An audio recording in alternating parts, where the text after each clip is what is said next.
दशमस्कन्धः उत्तरार्धः अथ 50तमोऽध्यायः 50th chapter. श्रीशुक उवाच अस्तिः प्राप्तिश्च कंसस्य महिष्यौ भरतर्षभ मृते भर्तरि दुःखार्ते ईयतुस्म पितुर्गृहान् पित्रे मगधराजाय जरासन्धाय दुःखिते वेदया चक्रतुः सर्वम् आत्मवैधव्यकारणं सतत् अप्रियमाकर्ण्य शोकामर्षयुतो नृप अयादवीमहीं कर्तुं चक्रे परममुद्यमम् अक्षौहिणीभिर्विंशत्या तिस्रिभिश्चापि संवृतः यदुराजधानी मथुरा न्यरुणत् सर्वतो दिशं निरीक्ष्य तद्बलं कृष्ण उद्वेलमिव सागरं स्वपुरं तेन समृद्धं स्वजनं च भयाकुलं चिन्तयामास भगवान् हरिः कारणमानुषः तद्धेशकालानुगुणं स्वावतारः प्रयोजनं हनिष्यामि बलं ह्येतत् भुवि भारं समाहितं मागधेन समानीतं पश्यानां सर्वभूभुजाम् अक्षौहिणीभिः सङ्ख्यातं भट अश्वरथकुञ्जरैः मागधस्तु न हन्तव्यो भूयः कर्ता बलोद्यमम् एतदर्थोऽवतारोऽयं भूभारहरणाय मे संरक्षणाय साधूनां कृतोऽन्येषां वधाय च अन्योऽपि धर्मरक्षायै देहः सम्भ्रियते मया विरामायापि अधर्मस्य काले प्रभवतः क्वचित् एवं ध्यायति गोविन्द आकाशात् सूर्यवर्चसौ रथौ उपस्थितौ सद्यः ससूतौ सपरिच्छदौ आयुधानि च दिव्यानि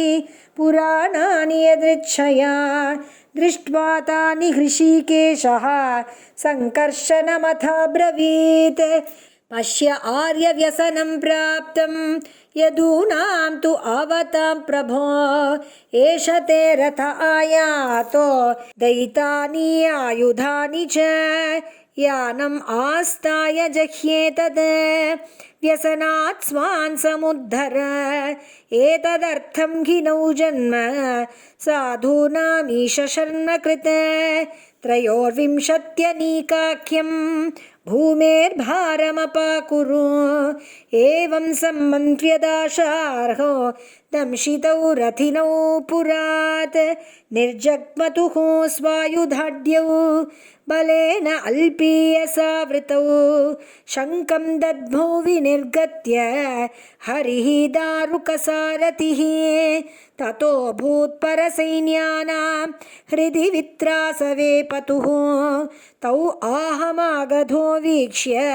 हे कृष्णपुरुषाधम न त्वया योद्धुमिच्छामि बालेनैकेन लज्जया गुप्तेन हि त्वया मन्द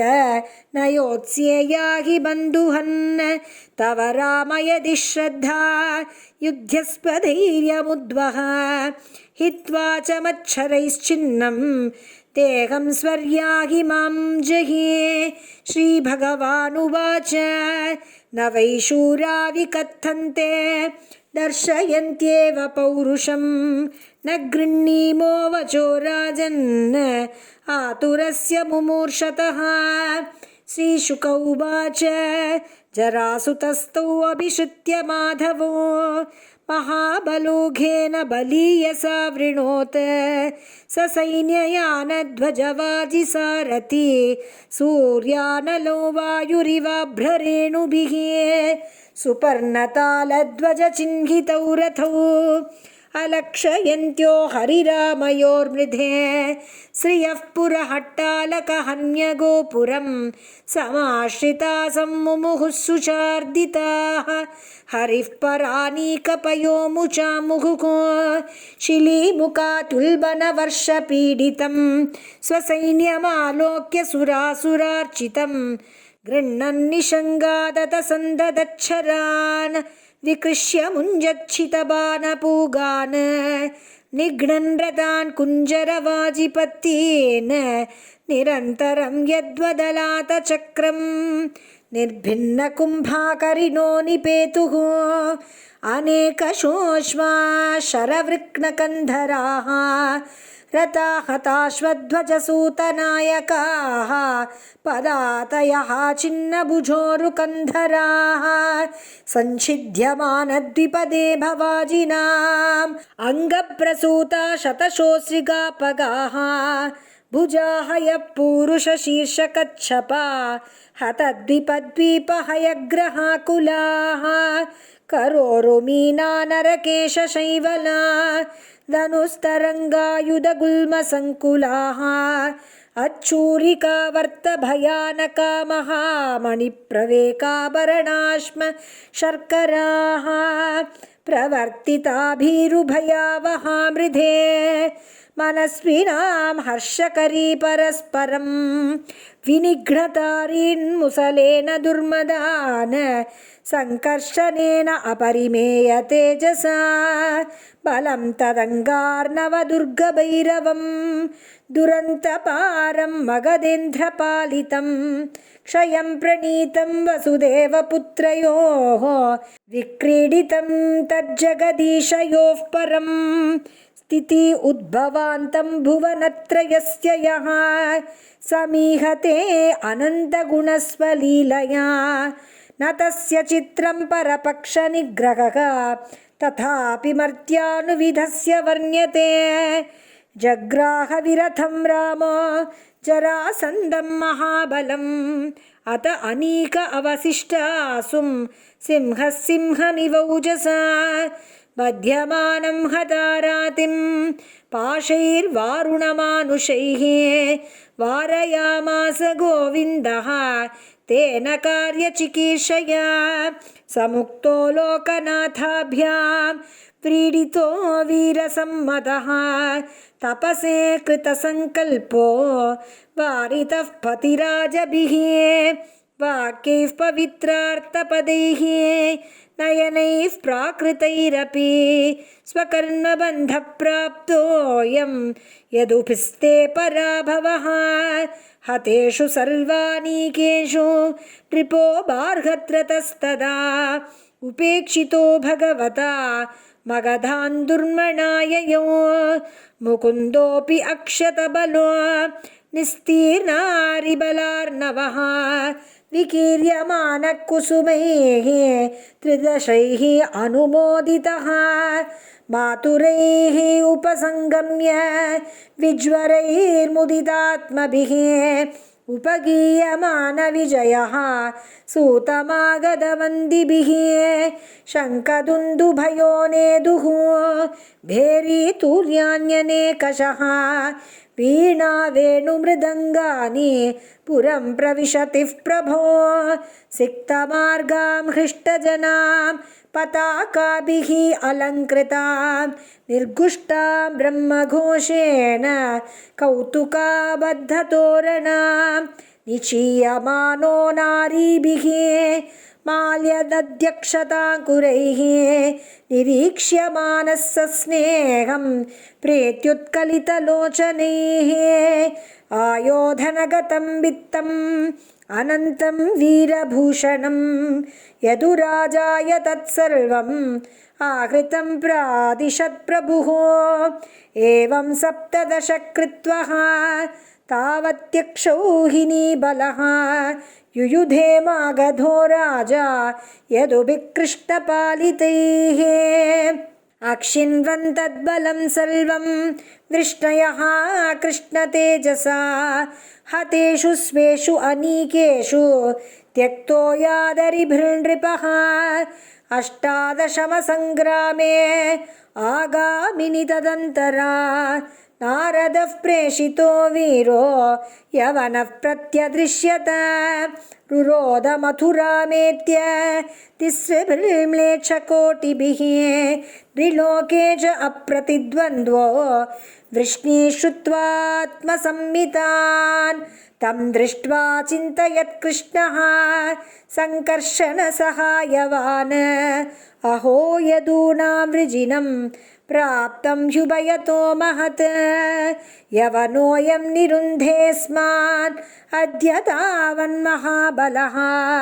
मागधोऽपि अद्य वाश्मो वा परश्वो वा आगमिष्यति आवयोर्युध्यतोरस्य यद्यागन्ता जरासुतः बन्धून् वदिष्यति अथवा नेष्यते स्वपुरं बलिये तस्माद् अद्य विधास्यामो दुर्गं द्विपददुर्गमं तत्र ज्ञातीन् समाधाय यवनं घातयामहे इति सम्मन्त्र्य भगवान् दुर्गं 12 योजनम् अन्तः समुद्रे नगरं कृत्स्नाद्भुतमचीकरत् दृश्यते यत्र हित्वाष्ट्रं विज्ञानां शिल्पनैपुणं रथ्या चत्वरवीथिभिः यथा वास्तुविनिर्मितं सुरद्रुमलत उद्यान विचित्र उपवनान्वितं हेमशृङ्गैः दिविस्पृग्भिः स्फाटिकहट्टालगोपुरैः राजतारकुटैकोष्ठैः हेमकुम्भैः अलङ्कृतैः रत्नकोटैर्गृहैर्हैमैः महामरकतस्थलैः वास्तोष्पतीनां च गृहैः